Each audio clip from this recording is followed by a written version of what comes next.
Oi, gente. Boa noite. Deixa eu ver aqui.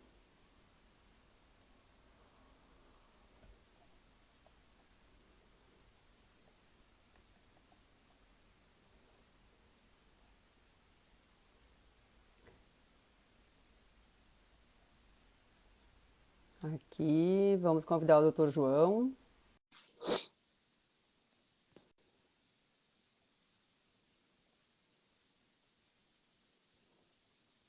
Tô vendo as pessoas entrando aí. Acho que eu vou convidar de novo. O Dr. João acabou de entrar. Convidei o Dr. João. Bom, enquanto o Dr. João tá entrando aí, tô vendo um pessoal conhecido entrar aí também. Muito obrigada por estarem aqui com a gente. Uma boa noite, tá? Eu sou a Daniela, do Amamenta, tá? E hoje a gente vai conversar um pouquinho sobre a amamentação, uma visão bem minha mesmo, conversando com o Dr. João, sobre as cobranças que as mães sofrem em relação a essa questão da amamentação, tá? Então, hoje em dia a gente vê muito, se fala muito sobre amamentação, se cobra muito das mães, né? Então, a gente vai conversar um pouquinho sobre essa realidade dessas mães, né? Vamos ver. Deu certo, doutor João? O doutor João não está conseguindo participar. Vamos enviar novamente um convite para o doutor João.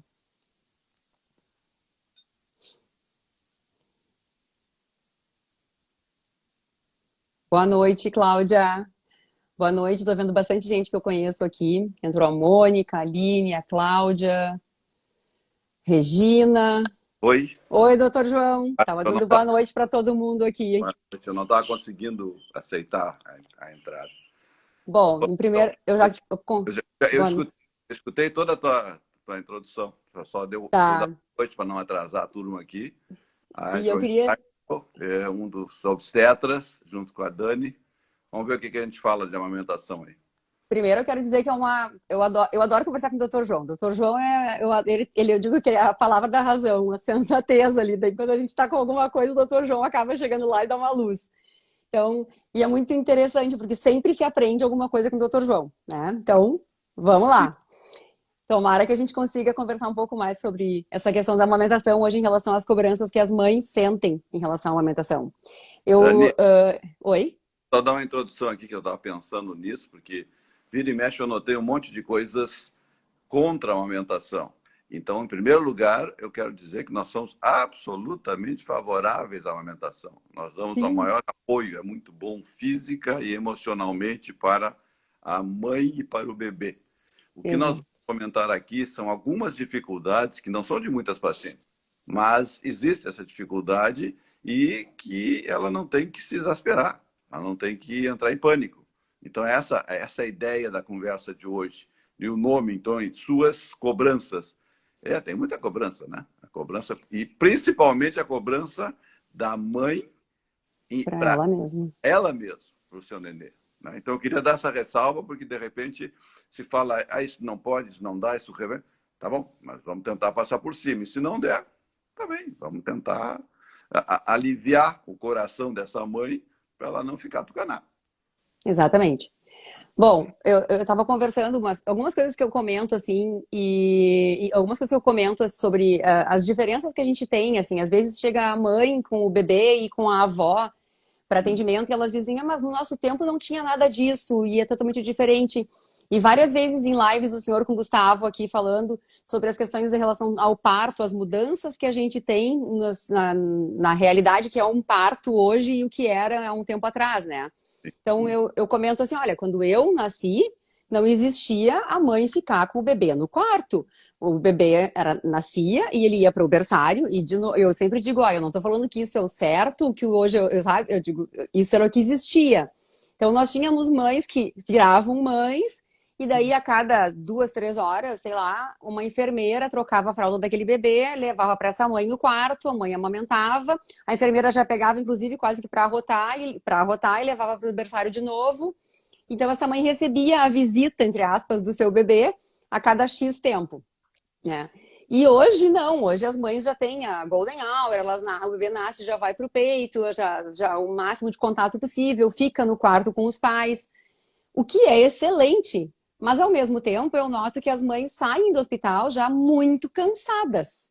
Quando, na realidade, antes elas tinham um certo descanso, digamos assim. Tu tinha uma possibilidade de dar uma descansada no hospital. Então, às vezes a gente chega nas casas e as mães já estão assim, tipo, eu não dormi nenhuma noite nesses dias. Quando a gente já fica 2, 3 noites dormindo mal, eu digo que a capacidade de raciocínio da gente, tudo vai ficar pior, né? Então, e a mãe tá querendo acertar. E naquela época, ela chegava no máximo que ela ia ter de busca de conhecimento, assim, de saber alguma coisa. O bebê fez tal coisa. Como é que eu vou saber o que que é? Ah, tu falava com a mãe, com a avó, com a tia, com a sogra, com uma amiga. Hoje a gente pega o telefone e bota ali, bebê que fez bu, aparece 1.555 explicações e 1.549 são ruins, né? Então, as mães têm acesso a muita coisa. Então, se eu associar uma explicação que pode ser te levantar uma pulguinha a um excesso de cansaço, bom, aí eu digo que juntou a fome com a vontade de comer pro ruim, né? Então, essas coisas da gente ter esses cuidados, hoje em dia é muito diferente isso, esse excesso de informação, essa mudança de comportamento na maternidade. Então, as mães acabam saindo mais cansadas e querendo fazer tudo muito certo, né? Então, eu imagino que a cobrança também venha muito por isso, né? Eu não sei o que o senhor acha em relação a isso, se o senhor nota essa diferença muito também mesmo. Tu já notou isso quando tu nascesse? Quando eu nasci, eu fiquei 24 horas no berçário. Por quê? Porque era normal, era para ficar 24 horas no berçário. E a mãe ia fazer o quê?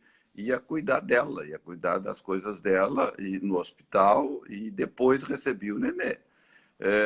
Não vamos longe. Tem um exemplo prático do meu filho, o primeiro filho, Gustavo. A minha mulher conheceu o Gustavo 12 horas depois que ele nasceu. Porque foi cesariana com anestesia geral. Mas que idade tem o Gustavo? 90? Não, o Gustavo tem 42 anos. O Gustavo é mais novo que eu. Para ver que existiu uma mudança muito grande. E qual é o fator dessa mudança? Não é para o nenê mamar. Ele nasce de tanque cheio, ele não precisa de comida. Eu estou saudável agora aqui, numa boa, e fiquei 24 horas sem mamar. Agora, ficar 24 horas longe da mãe, naquela época se achava que era o normal. Hoje a gente não acha. Hoje a gente acha que ficar com a mãe é o melhor. Mas eu presenciei, como eu tenho 45 anos de formado, vou fazer 46, mães reclamando que, não tem berçário? Quando ganhou seu segundo ou seu terceiro nenê, e elas estavam na transição, o primeiro bebê ficou no berçário. O segundo foi direto para ela. E ela disse, mas eu não estou nem pronta, eu nem me arrumei, eu nem fiz nada. Então, essa mudança, hoje em dia, que a turma jovem nem sabe o que é e exige, e muito bem, que seu nenê fique em alojamento conjunto, ele fica grudado da mãe desde que sai dela, é muito bom. É muito estressante, é cansativo. É algo que tu salientasse bem. Na primeira noite, beleza, tranquila, tudo bem, não dormiu, festa. Na segunda noite, eu tô meio cansado. Na terceira noite, é o que eu recomendo, botem grade na janela. Para quê? Para não jogar. Mas que cara maluco é esse? Eu joguei os meus filhos pela janela. Tinha grade, bateu, voltou. Por quê? Tu não quer fazer isso, mas tu é um ser humano. Tu faz parte Exatamente. E depois de 3 noites, 4 noites sem dormir, o primeiro que aparecer na tua frente, tu joga à frente. Tá? Então, Exatamente. essas são das dificuldades da amamentação. Tá? Porque a amamentação não combina com estresse, não combina com nervoso, não combina com aquela dúvida. Com cansaço, não combina com cansaço. Exato. Exatamente. E é engraçado, porque eu vejo essa frase das grades, eu digo diferente, doutor João. Eu digo, às vezes, eu chego nas casas e as pessoas estão, assim, super preocupadas, assim, naquele recém-chegado do hospital, né? E daí eu digo, gente, vocês têm que entender que essas telinhas de janela que a gente bota hoje, e que inclusive tem que colocar antes de botar no hospital, porque, meu Deus, vamos ter bebê, temos que colocar as telinhas. Vocês não acham que o bebê de 3 dias vai pular pela janela, né? A gente coloca as telinhas antes de ganhar, exatamente porque a gente vai voltar para casa. O bebê vai levar mais de ano, inclusive, para ter risco em relação a isso. Podia botar bem depois. Não fiquem zangada com isso que nós estamos dizendo, mas eu estou dizendo dos meus filhos. E adoro meus filhos.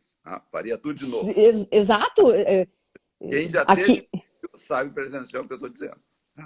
Chega uma hora que deu. Então, isso dá um estresse grande. Ó, a Aline colocou, a gente se joga ou joga o bebê. Isso. Realmente, tem horas que dá um desespero de causa. E o que eu vejo hoje? As pessoas, elas estão desesperadas, ela tá desesperada, ela tá cansada, ela tá querendo dormir, ela quer 10 minutos de silêncio, que ela consiga ter alguma certeza na vida. Só que quando ela se sente assim, ela se sente a pior mãe do mundo, porque ninguém posta nada nas redes sociais de desespero. A rede social, ela te mostra uma realidade perfeita. Então, se a pessoa tem filho, ela chora até a hora da foto, posta, e depois ela volta pro desespero. Então, e ninguém está falando aqui que não está amando o seu filho, muito pelo contrário. E isso é uma dicotomia, como eu digo, é um sentimento muito ambíguo, porque tu ama, mas tu já não aguenta mais aquilo, entendeu? Então, dá vontade de dar um pause, um negócio assim, e tipo, podia existir um pause que eu desse uma parada, né? E, obviamente, né, eu vejo que as mães, elas querem fazer tudo tão certo, tão certo, tão certo. Deus o livre eu errar em alguma coisa, né? Eu digo, gente, a coisa mais maravilhosa do mundo é a gente errar, sabe? Eu não vejo as mães fazerem erros absurdos, assim, sabe? Elas dizem, eu tô fazendo tudo errado. E a frase que eu digo para quem eu atendi pode confirmar. Eu digo, olha, se tu estivesse fazendo tudo errado, tu não estaria aqui comigo, tu estaria no hospital com o bebê não estaria aqui contigo, né? Ele não estaria em casa, né? Então, esse excesso de coisas de serem muito perfeitas.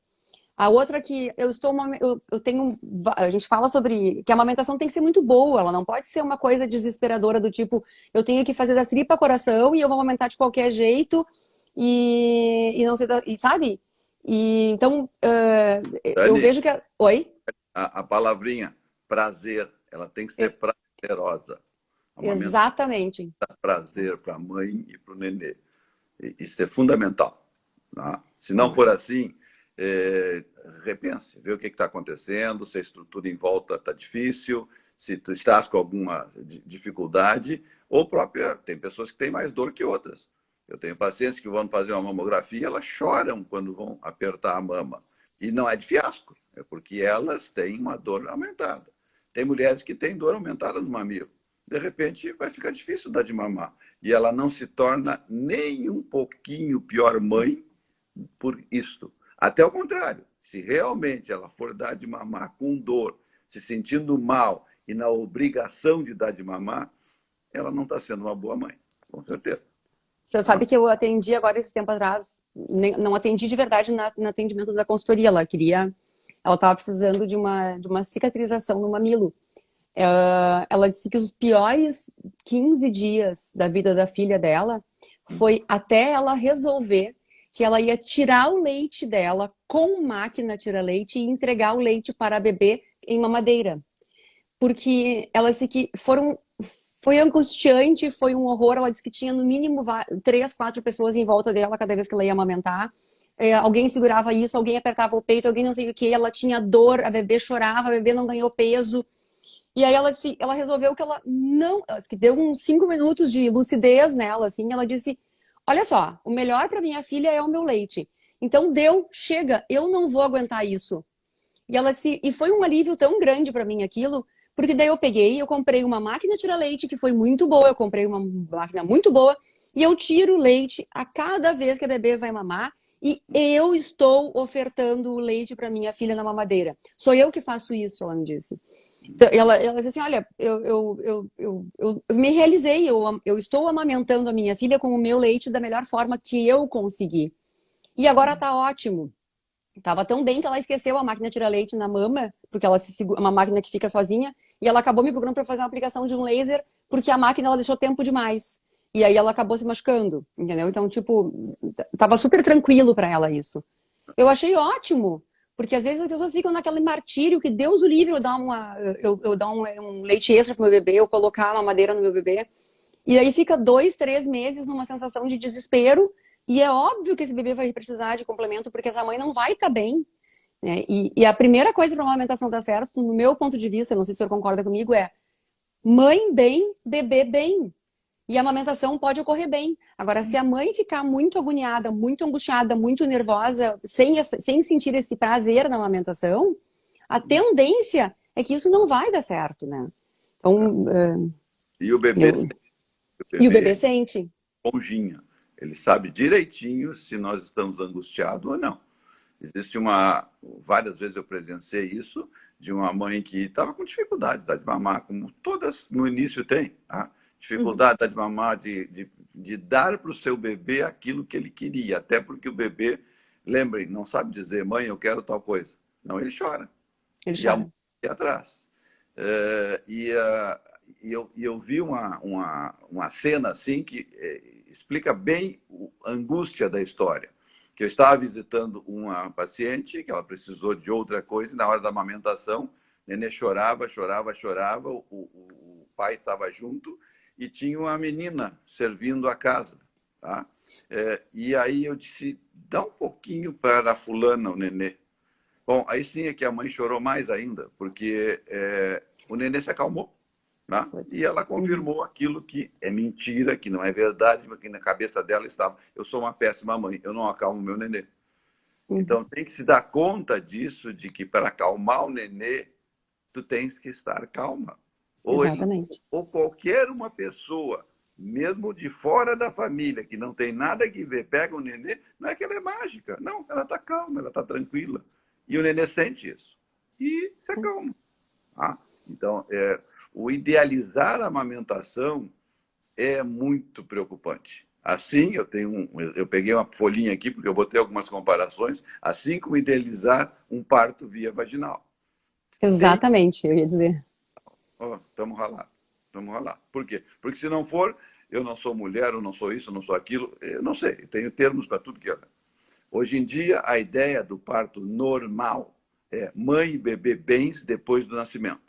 Tá? Há pouquinho eu disse para vocês, meu primeiro filho nasceu na anestesia geral. Anestesia geral. Tá? O que é isso? É pré-história? Não, 42 anos atrás. Hoje em dia nós temos analgesias, todos nós gostamos, todo obstetra gosta, com raras exceções. Eu me lembrei de uma aluna minha que não gostava, mas quase todos os obstetras preferem o parto vaginal. A recuperação é muito melhor. Tendo condições, todo obstetra vai querer que o parto seja vaginal.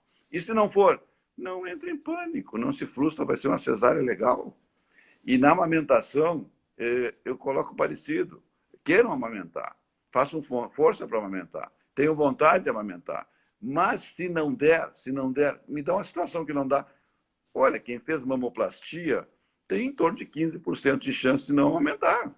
Porque a mamoplastia, que foi muito boa no momento que ela fez uma mamoplastia porque a mama era grande, era pesada, ela ficou mais bonita, mais senhora de si, de repente até por isso casou, tá? Porque as pessoas têm depressão e ficam ruins. Bom, agora tem que amamentar. Tem 15% de chance de não amamentar. E aí, foi muito bom isso que aconteceu. E as que colocam prótese, só 5%. Mas lembrem, colocar prótese 5%, tem chance, mexe com ductos, mexe com o mamilo e, eventualmente, fica difícil a amamentação. Então, não faça um cavalo de batalha. Quem não pode, abre mão. Quando eu nasci, realmente não tinha fórmulas. Ou tinha só um ninho, um só, leite ninho. Tá? Hoje tem montanhas de fórmulas adaptadas para cada idade e 15 em 15 dias de nenê. E todas que estão me escutando têm condições financeiras de pagar. Não vamos falar em saúde pública. Saúde pública, tá bom, tem que dar de mamar. Não tem que dar jeito de dar de mamar. Não tem dinheiro, tem que dar de mamar. E até quando? Até 3 anos. Mas de preferência. A amamentação, como é? Até 3 anos é o que o Ministério... É 2 agora. 2 anos. 2 anos complementando, 6 meses exclusivos e 2 anos de amamentação complementar. Que eu, particularmente, acho demais para quem tem condições de dar comida para o seu filho. Não tem condições de dar comida? Tá bom, vamos ter que fazer isso. Eu vejo... Falhou o som, doutor João. Eu já falei demais. Não, é que eu vejo algumas coisas que me chamam muito a atenção, assim, ó. Quanto mais as mães idealizam essas amamentações, mais elas idealizam o parto, mais elas têm dificuldade. Eu costumo dizer que tu vai construindo um castelinho, um castelinho, um castelinho dentro da cabeça. E daí, cheguei na hora do parto, eu tinha imaginado, tem uma live sua com o Gustavo, eu acho que ele falava, que ele dizia que as mães imaginam que vai ter um parto ao pôr do sol, com músicas e anjinhos, não sei das quantas, e aí ela vai chegar lá e vai fazer, nasceu a criança. Olha que maravilha, né? Eu lembrei. E não é assim, por mais que o parto seja muito fácil, primeiro tu não vai estar ao pôr do sol, segundo que tu não vai estar vendo os anjinhos, então Não, e terceiro, Dani, que dói. Dói. Não, por mais que tu sinta muito pouco, É, né? Eu digo, por não é mais que seja é, o luxo, é, né? Mas tu vai dói. sentir. Não é o né? Analgesia deixa dor, porque você tem que fazer força. Aí, Exato, tu tem que sentir. fiz a comparação aqui de um parto idealizado, parto vaginal, sem dor, do tipo assim, tá, é o que tu fizesse, vou chegar lá, vou sentar, nasceu. Olha, né? Nasceu. E daí nasce um bebê rosa, bonitinho, fortudinho, assim, que mama, e ele mama por, tipo, sei lá, o tempo dele, mas em seguida ele dorme por horas a fio. E daí, quando ele fizer alguma coisa, eu boto de novo, ele mama, mas ele dorme e eu também durmo. Então, assim, ó, se cria uma ideia, e daí, não, mas daí eu já sei que eu não vou criar. A gente até não cria, tem gente que até não cria, mas também esperaria que fosse assim, né? E daí, de repente, o bebê nasce, o bebê chora. Chora. Ponto. Eu digo para as mães, agradeçam, ele é saudável. A criança que chora está se comunicando. Um bebê recém-nascido não vai te mandar e-mail, não manda WhatsApp, não fala. Aí aquele sorriso é espasmo. A comunicação é o choro, né? E nem sempre esse choro vai ser porque eu tenho que botar no peito, porque eu tenho que não sei o quê. Eu costumo dizer para as mães que elas têm que saber, assim, elas me perguntam, como é que tu vai... Dani, como é que eu sei que eu tenho que te procurar? Porque tá dando errado a amamentação para mim. Olha, eu digo assim, ó, todos os dias tu tem que responder 3 perguntas para ti mesma, assim. O ritmo de vida que eu tô tendo agora é executável pelos meus 6 meses?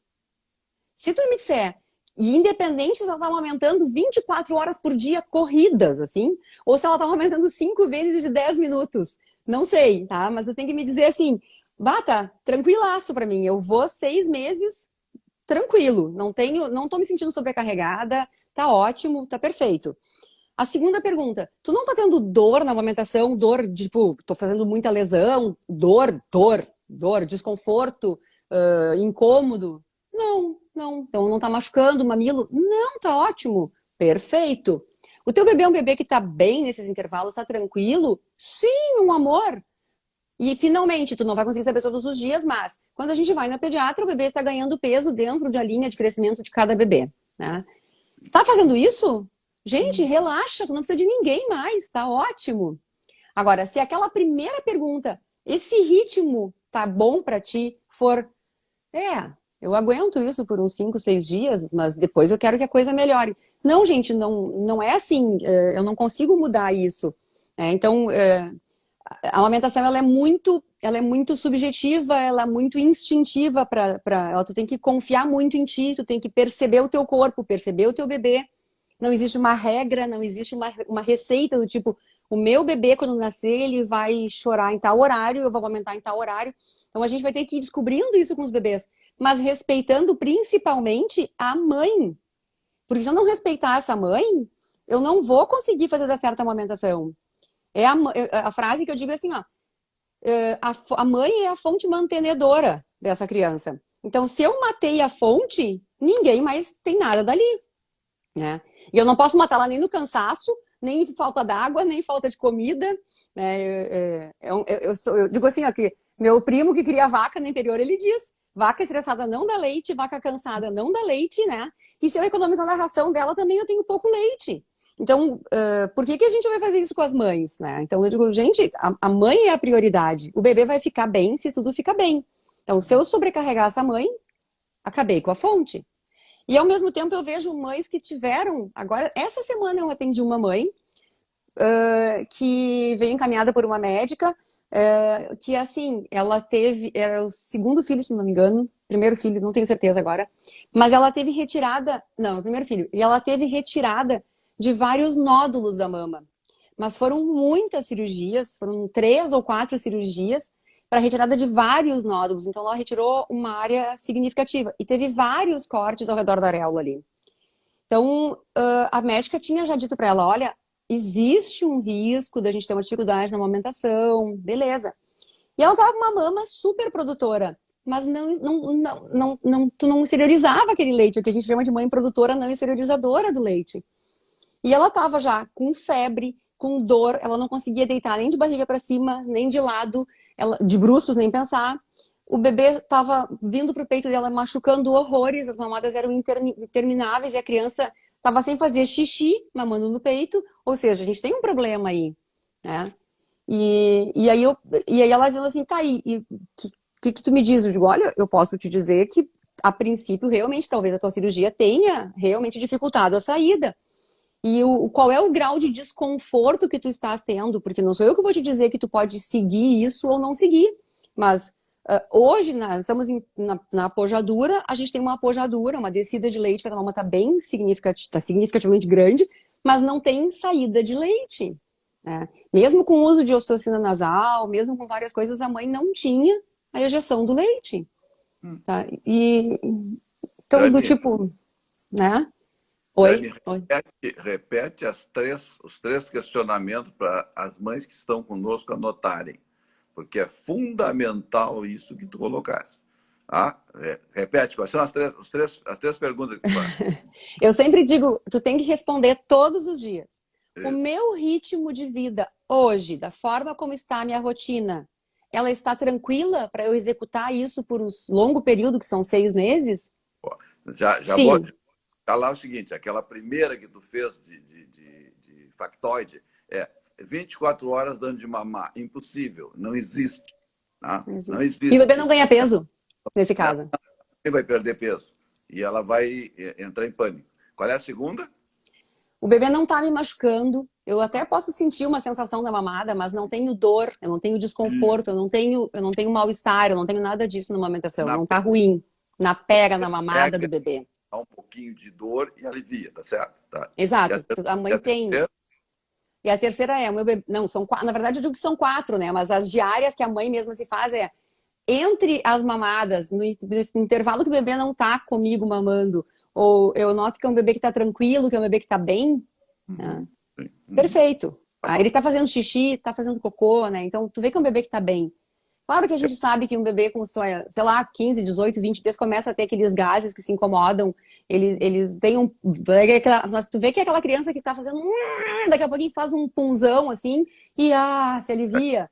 Beleza, faz parte, tá escrito, como eu digo, tava lá no contrato, quando tu resolveu ter o filho, que na letra pequenininha que ele ia ter um desconforto gástrico nessa época, porque faz parte, né? Então, ver com a pediatra o que pode ser usado, sempre conversa, porque a gente saber o que está acontecendo com a criança, eu acho que é uma coisa muito boa, sabe? Ter essa certeza, meu bebê mamou, tá bem alimentado, né? Eu não preciso ficar insegura em relação a isso, né? Então, perceber o bebê e perceber a si mesma, né?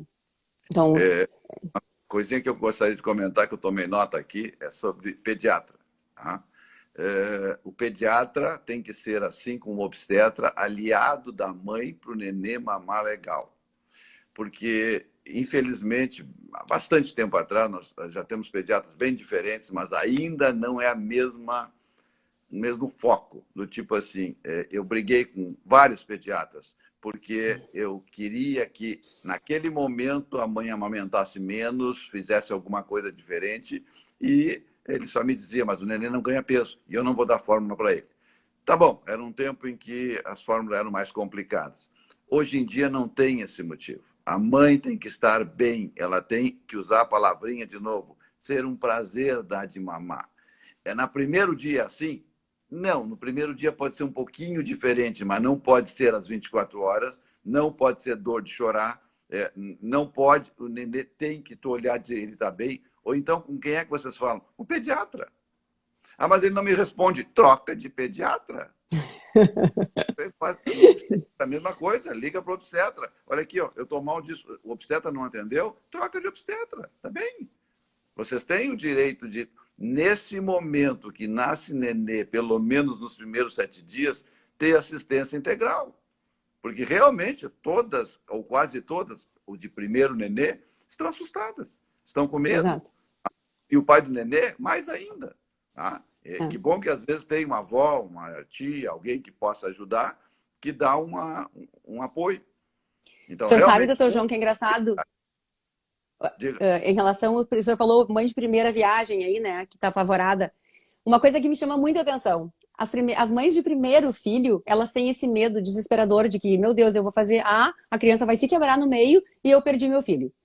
E o mais engraçado dessas cobranças todas é que, assim, quando hoje em dia, que eu digo é mais atualmente, assim, digamos, a minha geração, não é aquela geração que tinha filho a maioria agora ela acaba tendo filho com mais seus 30 e tantos anos, ou ali na tabela dos 37, 39, 30, 40, 41, e assim, do tipo, ou é agora ou não é mais, né? E quanto mais a mãe queria um filho, por exemplo, do tipo, eu queria muito estar grávida, eu queria muito engravidar, aí eu tenho dificuldade para engravidar, acabo fazendo fertilização, perco, outra, não dá certo. Quanto mais tu faz isso, quanto mais difícil a maternidade, para conseguir a maternidade, maior a cobrança, maior o medo no pós-parto, durante a gestação e após o parto também, esses inícios. Já me aconteceu de uma mãe que eu atendi, que ela não tinha nenhum problema, ela me chamou para ver o bebê mamando e eu olhei o bebê mamando e eu pensava, gente, essa criança é um sonho de todo mundo. E ela me olhava e dizia, mas tu vê, Dani, olha só, ele tá mamando só 6 a 7 vezes por dia e eu não consigo fazer ele mamar mais do que uns 12, 15 minutos em cada peito. E ele tá dormindo umas 6 horas por noite. E eu dizia, tá ótimo, o bebê foi no pediatra de novo? Sim, ganhou peso, tu vê, não é normal. E eu olhar, e não machucava, não foi nada, não tinha dor, não tinha nada. Só que ela não dormia porque ela achava que ela estava fazendo a menos do que ela devia fazer. E eu dizia, te acalma, tá perfeito. Eu disse pra ela, olha, eu realmente não sei o que eu estou fazendo aqui. Porque tu ganhou na Mega Sena da virada de um bebê, né? E ela não conseguia aceitar isso, era muito engraçado. Daí agora, passou acho que uns 3, 4 anos já, e eu encontrei com ela esses dias ali no Nasce. E ela me disse, e eu digo, e aí, como é que vocês estão? Não sei o que. Dani, ela me olhou bem sério assim, Dani, tu já viu uma mãe mais louca do que eu tava naquela época do pós-parto? Daí eu olhei pra ela e comecei a rir, né? E disse, olha, eu já vi mãe muito, muito desesperada, mas no teu caso, tu tinha um bebê que era ganhar na Mega Sena. E tu sabe que hoje eu consigo me dar por conta do quanto eu mesma me boicotei naquela época? Mas na época eu não conseguia enxergar. E tu me disse, o médico me disse, meu marido me dizia, a minha prima que teve bebê também me dizia, todo mundo me dizia, mas eu achava que eu não estava fazendo o suficiente, que eu estava fazendo menos do que eu devia, que estava alguma coisa errada e que eu ia perder a criança e que ela ia morrer se eu não fizesse mais. E eu mesma me boicotei. As pessoas que ajudam nisso é o pediatra e o obstetra, porque eles estão isentos. O marido, a tia, pode falar, está muito próximo e de repente surge como cobrança. Por isso que eu estimulo que usem bastante o obstetra e o pediatra de vocês, para que eles deem as respostas, às vezes bem simples. Olha, não, está tudo bem, é isso mesmo. Tá tudo bem. Hoje tem uma facilidade esses dias uma paciente me mandou fotografia da barriga porque achava que estava ruim. Dei uma olhadinha e disse, olha, está melhor que a minha, está ótimo, fica tranquila. Tinha um pequeno hematomazinho.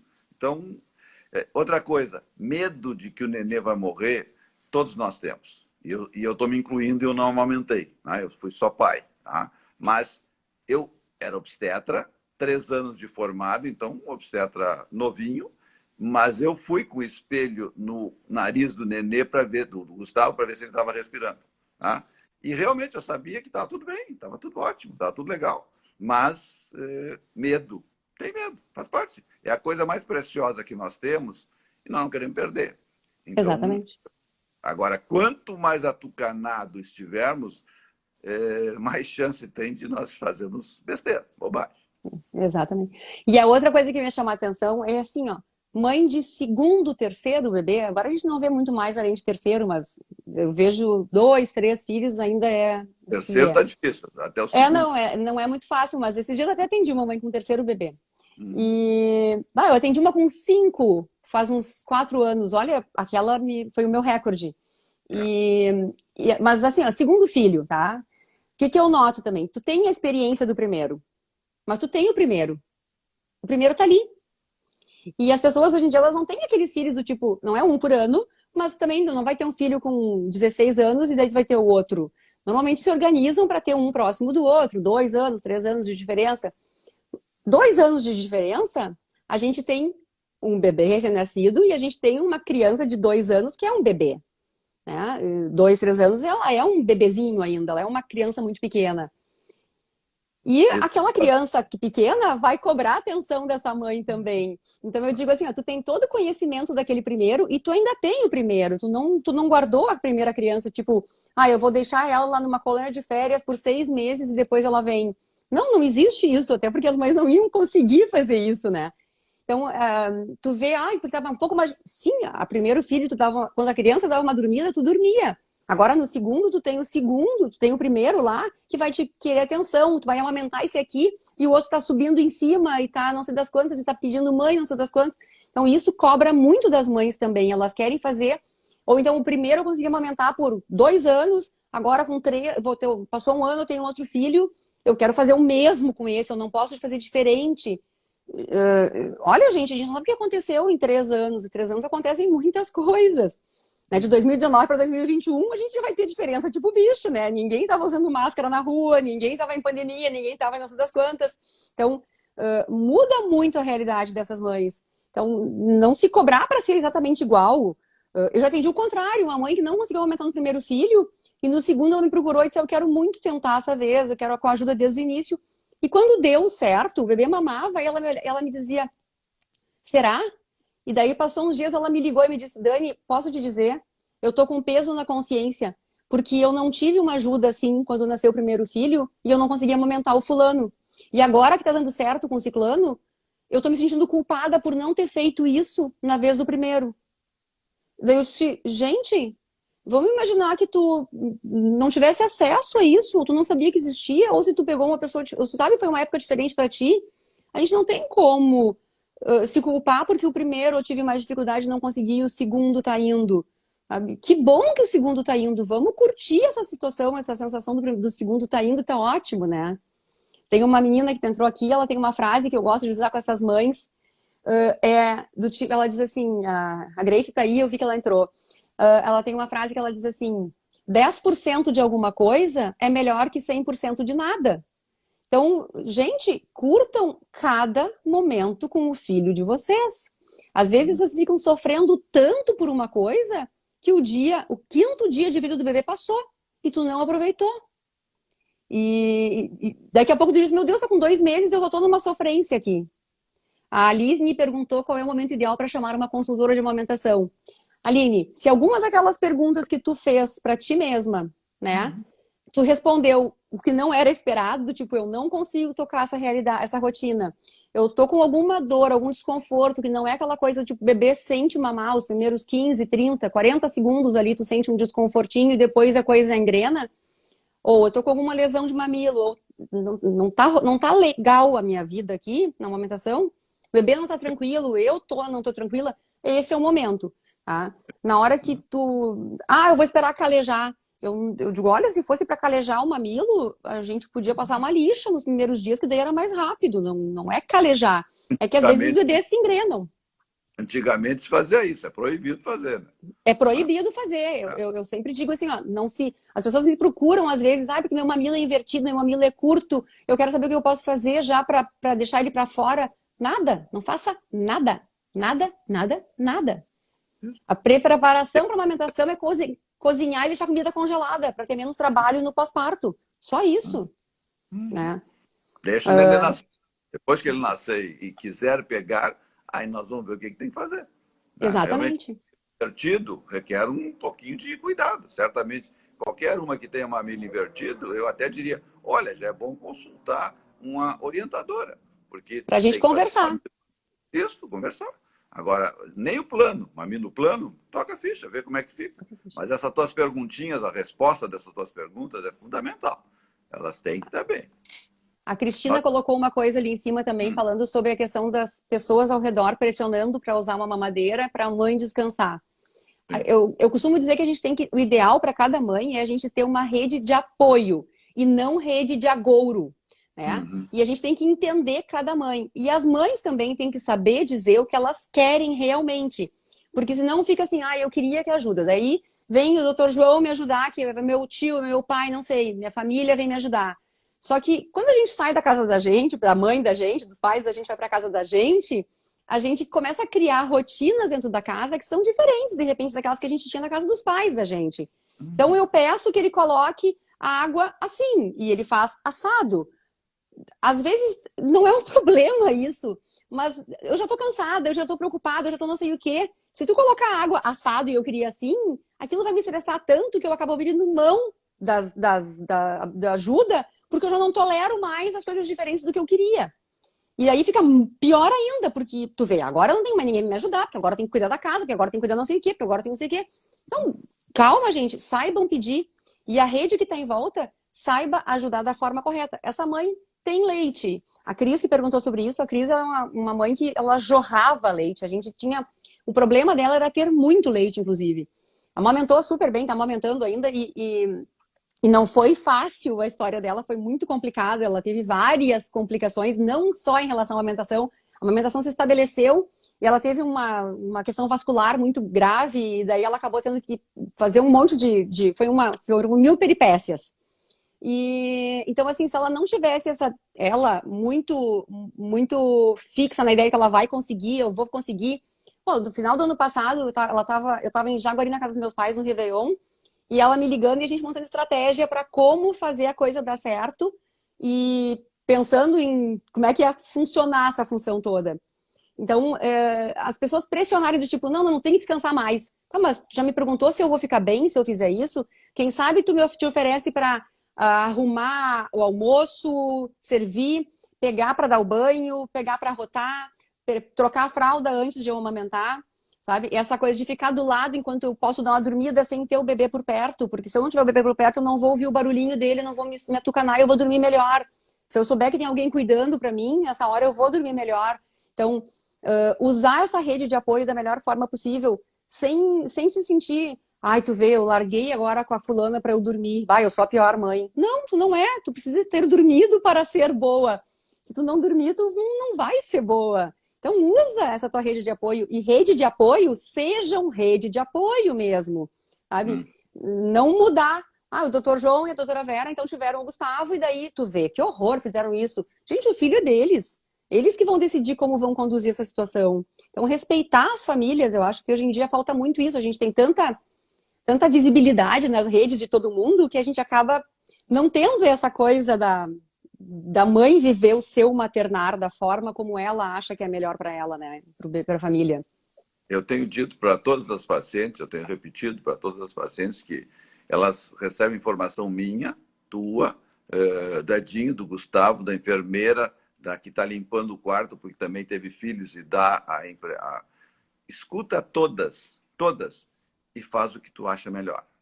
Exatamente. Tens toda essa prerrogativa. E usa teus instintos. Se tu usares teus instintos, usando o que todo mundo te deu de bom grado, qualquer pessoa que vai te dar, a não ser que seja um inimigo que está no teu quarto, que é pouco provável, né? Mas se são todas pessoas que estão tentando te ajudar, tudo que disserem, elas vão estar acreditando.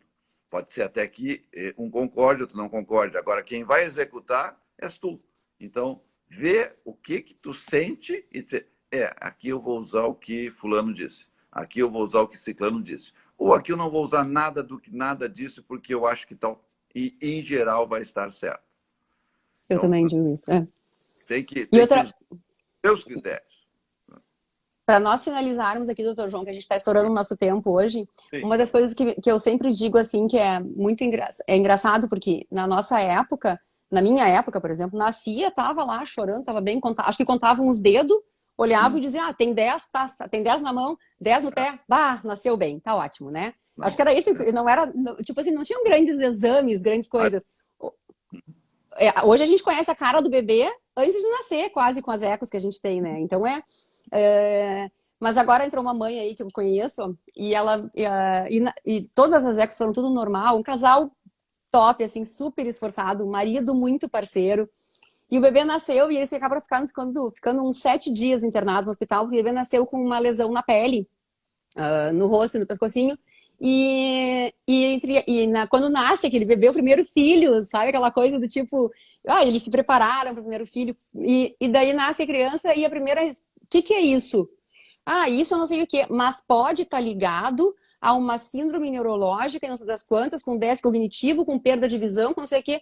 Gente, meu filho era saudável até ontem na eco, e agora ele tem uma coisinha que, teoricamente, se fosse uma manchinha, a gente podia se queimar, depois estava ótimo, mas quando a mãe recebe aquela função toda, sabe, aquela coisa do tipo, meu Deus, né? Quando eu cheguei na casa deles para atendê-los, eles já estavam com o bebê com 6 para 7 dias, foi o tempo que eles ficaram no hospital. Todos os exames tinham dado bem, já tinham um certo diagnóstico dessa lesão na pele. Eu olhei aquela criança e disse...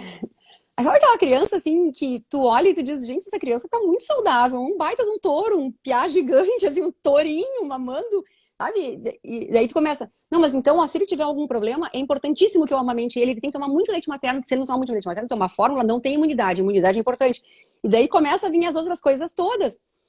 Aí, isso é legal, uma coisa foi muito engraçada, porque daí a neuropediatra que era indicada para avaliar era ali do NASCE, e ela não tinha agenda. Daí eu atendi, e daí eu disse, tá aí ela falando do MIG. E aí eu falei com a Alessandra conseguiu abrir um horário extra, conseguiu ver o bebê e confirmou o que eu tinha dito, de olhar, de ver, né? O teu bebê tem todos os sistemas, os sinais neurológicos perfeitos para a idade, tá ótimo, tá perfeito. Eu acho que vale a pena avaliar com geneticista, mas não é uma coisa assim que a gente vai ter sabe, aquele monstro de ter uma criança na cabeça que ele começa a crescer, meu Deus, meu filho não vai enxergar, meu filho vai ter dificuldade, meu filho não vai conseguir acompanhar os colegas, e é óbvio que isso estressa uma mãe, né? Então, até uma coisa que eu acho que de não amamentar. E ela tá amamentando, tá? Tá amamentando ainda. O Miguel tem sorte. A mãe dele dá um jeito, eu digo. E o casal foi muito parceiro, então isso é uma coisa legal, porque o marido, a mãe dela, eles em nenhum momento foi uma coisa do tipo assim, não, vai dar, vamos lá, sabe? Vamos junto. Não, então vamos dar um jeito, a gente dá um jeito, sabe? Então isso é muito legal, isso é uma rede de apoio, né? Essas coisas, essas intercorrências acontecem, sabe? Na grande maioria das vezes, não é muita coisa, né? Pode acontecer um problema? Pode. Mas elas me perguntam, Dani, mas tu não acha que é perigoso? Não sei o que. Não é perigoso, né? Não é perigoso ele se afogar dormindo, morrer dormindo. Eu disse, olha, é perigoso eu sair da tua casa agora aqui, ser assaltada e me darem um tiro. E nem por isso eu deixo de vir. Então, a gente não sabe. Né? Então, esses medos. Né? Em termos de finalizar, eu colocaria de novo, todos nós queremos que vocês amamentem. Amamentar é muito bonito. É muito bom. Ter uma mãe amamentando o nenê, a carinha do nenê e da mãe, e principalmente quando um está em contato com o outro, é fantástico. É o show da vida. Né? Mas, na improvável hipótese de não poder, não entre em pânico. Não digam que vocês são a pior mulher do mundo. Deem uma fórmula bonitinha com um copinho por um tempo e depois, se precisar e não der mais, a mamadeira. E hoje em dia a gente consegue. A gente consegue, inclusive, fazer as mães sem produção. Mas o único defeito é que vocês aí reclamam, a mãe reclama, que o pai pode fazer a mesma coisa que ela. Porque enquanto é a única coisa que só ela pode fazer para o seu neném. Exatamente. Eu, como pai, fico muito feliz. Tá? E a mamadeira, tá? Mas incentiva a amamentação. Eu acho que é isso, né, Dani? É isso. E hoje em dia, assim, mesmo a mãe que... o que me chama muita atenção é que as mães, às vezes, com baixa produção de leite ou com alguma cirurgia que não impeçam a amamentação, mas que tenham baixa produção, a gente consegue fazer com o bebê mamando a fórmula no próprio seio da mãe. Então, o bebê vai estar mamando ao peito da mãe. Tira o que conseguir de leite materno. Lembrando que aquela história, 10% de algo é 1000 vezes melhor do que 100% de nada. Então, é importante aproveitar as coisas que a gente tem, que a gente consegue, sem ficar, mas olha só, eu tenho só 10% de amamentação no meu peito, faltou os 90%. Sim, mas tu tem 10%, sabe? Tá ótimo, curte isso, né? Então, isso é muito, muito, muito, muito importante, eu acho. A gente gravar na imagem, na cabeça das mães, assim, se cobrem menos, respeitem a vocês mesmas menos. Respeitem a individualidade de vocês. O que a fulana fez não quer dizer que vai dar certo para mim, né? Então, saber que cada mãe é uma mãe, cada bebê é um bebê, respeitar esse binômio e trinômio às vezes, né? Então, ó, a Aline está colocando aqui que amamentou as duas e faz delas nossas palavras. Tá bem. Então, Certo? o respeito com a mãe vem dela e tem que ter também o respeito do pai do nenê. Porque tem, às vezes, aquela história, não, mas bota no peito que ele para. Bota no peito, vê como é que está essa mãe. Se ela consegue, se ela não consegue, não pode, não tem. E se ela quer, né, doutor João? Sim, ela respeitando ela vai estar respeitando o nenê e o seu parceiro também. Exatamente, exatamente. Eu digo que tu conhecer o teu filho e ele te conhecer e conhecer a rotina de vocês. A coisa vai engrenando. Muita calma nessa hora, como eu digo, um dia de cada vez. Beleza. Feito, então, Dani. Feito. Muito obrigada. Obrigada a todos que estavam aqui com a gente. Espero que a gente tenha ajudado um pouquinho as mães, pelo menos. Eu vi várias mães aqui que eu conheço. E todas elas, né? O pai tem que ir junto na conselho de amamentação. Aprende muito aqui, ó. E a gente é interessante isso mesmo. E o pai é muito importante nessa hora. A pessoa que está ao lado é muito importante nessa hora, né? Para dizer, nem que seja para dizer, tá ótimo, tá certo, assim, vai, sabe? Ou então só botar do lado a mãozinha, só tá do lado ali, quietinha, né? Melhor Obrigada, Sila. Estou aqui contigo. Faz o que tu quiser. Tá? E se ela chorar, por favor, não pergunte por que ela está chorando. Porque nem ela sabe, eu acho. Exato, aí ela vai ficar muito brava quando perguntar. Tá? Exatamente. Um beijo para todos vocês. Gente, beijo. Até uma próxima boa noite. Obrigada, doutor João. Tchau, valeu.